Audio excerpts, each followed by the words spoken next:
2009, in May, I was finishing up 10 years of work I did participating on web standards. Now, when we started doing this, people really thought that this was going to change things for the better. And things took a turn. I mean, we really thought in 1999 that this was going to make a difference for good. The whole thing started to collapse. We were horrified in like 2002.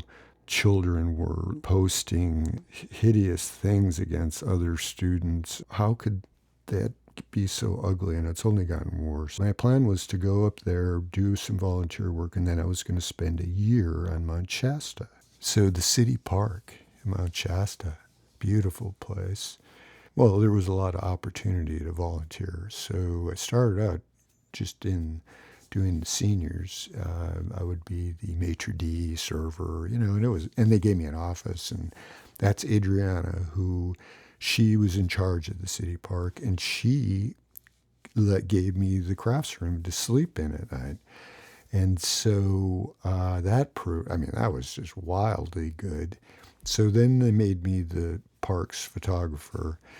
That picture with the hockey was on the front page, as were about 5 other ones. Some, not all of them are here, but and it was wonderful doing this volunteer work because I didn't know anybody when I got there, and I became so well known in Mount Shasta that I tell you, it's just a great example when you're doing service in a community and your people are watching you, what you're doing, the community towards me in a good way. And they had this huge storm in January of 2010. The 100-year one where trees were snapping in half. This is Dawn on the left. She does a lot of volunteer things in Mount Shasta also, and one of them was she headed up the 2010 Wesak Buddhist festival they would have in Mount Shasta every year, and she hired Terry as the keynote speaker, and that it was, and then. So that was in the, and then this is Elizabeth, who knew Terry before and was a student, and just a sweetheart person. And she came up to me since I was doing all this volunteer work. And then when I did the tree work part, and because I used to rock climb, and so then when I got back to California, they needed rope climbers for PG&E did for some tree work. So I did that for a year and a half under a Davy Tree contract at Chico Yard. But Elizabeth, who knew Terry from before I was a student, gave me a ticket. Here's the headwaters. So Elizabeth, she came up to me after I did all this tree work, and she knew she's a senior too, so she knew I was, had been doing all of the other stuff. Plus, I built a computer system for them. I did a lot of different things. Gave board presentations. It got to it where I was doing it, once a month, and it was fun, and then they included me in staff meetings, and so it was pretty cool. And then when the storm happened, and they have a huge wilderness area, so I had to use a special chainsaw so I could do vegetable bar oil because I was in the water. There's just water everywhere in there. And then there was snow too a little bit, and then I had to climb. And some of these trees had just snapped in half. So what I'm doing here is this area, there's all these headwater, there's other springs too. There's like 5 major springs coming out of the ground as it goes down, down the way a little bit. And so there's this island kind of a place. It's not really, it's kind of almost an island, but it would keep sinking. And so this had really, and it was pretty wet, and so I used material, and then you build it up like that organically, so it will allow air drainage and stuff. And then these things will set in. And then once you build the space up, you can then start putting in the chips and other material to make it look good. And then what happened too was with the fire, after I did all the tree work, which took a really long time, then they let me be the foreman for the convict crews they brought down that have like 75. And I was real comfortable working with them. So that helped out a lot, because if I was working hard and I'm, this older guy, they were working hard. And these guys are like mainly from LA, and they brought everything out that I'd stacked, and then they chipped it, and then they took it back, and all the wood chips went over the trails and stuff that got damaged and ruined. I needed it anyway. So I saved, they told me I rescued like 500 trees through the whole wilderness area, because a lot of stuff just got buried. So if you would piece stuff out right, it was like, what's that? Oh, pick up sticks or something. So I did a lot of that. And then, so I'm over, the headwaters is up at the top there. Now this is right before they're going to end up redoing this at the top part. That's where I met Terry. So when Terry spoke on that, I think it was a Sunday, like early June 2010. And then some of her peoples, after she spoke, and it was a big crowd, so, I didn't even hardly see her. I was way in the back. And why don't you come out to the headwaters tomorrow morning, and we'll do a prayer, and then you can meet this person who is living there doing all this work. So it'd be cool. So that's kind of how it happened. So I had already cleaned up.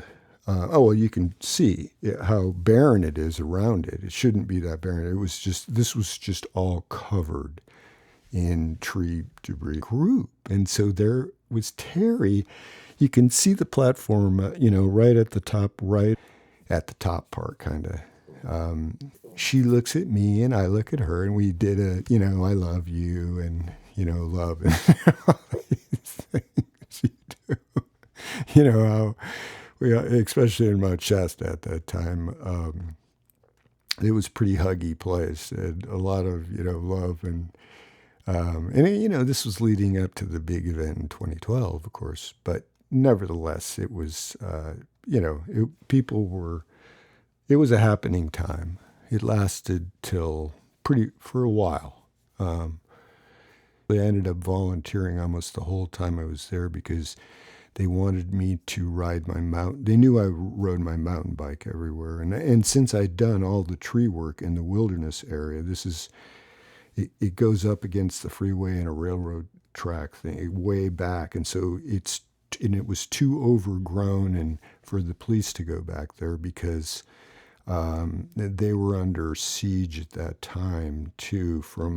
They were releasing a lot of prison people. Not that they were necessarily bad, but it was just, the threat of ambush, because you just couldn't see very far in front of you. And they couldn't drive back there either. So I would just ride my mountain bike back there, and all it was just a presence, was what it was about. So when people would, some, suspicious characters are way back trying to camp or something, and, somebody on a mountain bike just flies through, they get really disturbed and, to themselves, and they got to leave. So nothing I do, just ride through. I don't say anything. I never, because there's this thing of predators too. So in that case, that's a separate whole category as the stories that I'll have to tell you with the parks, because in that case I would handle it a little differently. You could, if you were a keen observer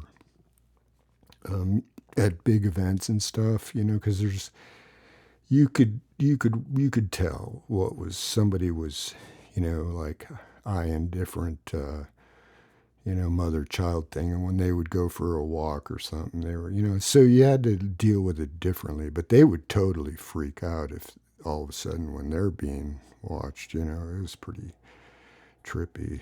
Anyway, and then later Terry and I both participated as, volunteers, of course, in Pizzagate. I ended up doing hacking. So when we were making movies, I was on a team of hackers at night and trying to stop, or we did, but you had to do it almost every day again.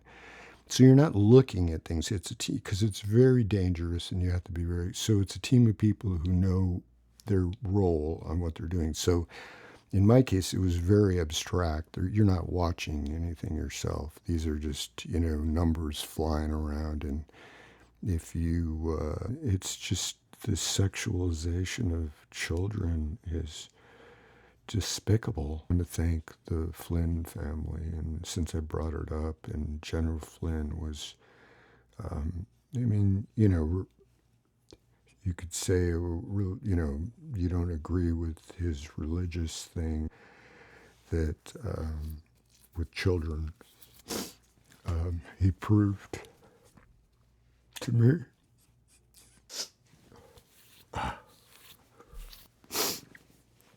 This is in the parks here, and this, I think, is only like 1 to maybe 3 days before Suzanne passes.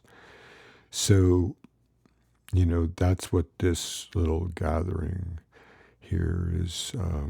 We were hoping that Suzanne could come, but the night before it took a turn, so.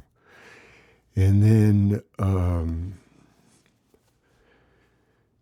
this again, this family, these are Krishna people, and they're just the most wonderful family of people. And so, comforting. Terry. Champu. So, anyway, I should really probably since like 2011, I never call Terry. It's always Champu. So if sometimes when I'm saying Terry all the time, it seems a little foreign to me because I'm used to saying Champu. So, and she appreciated that.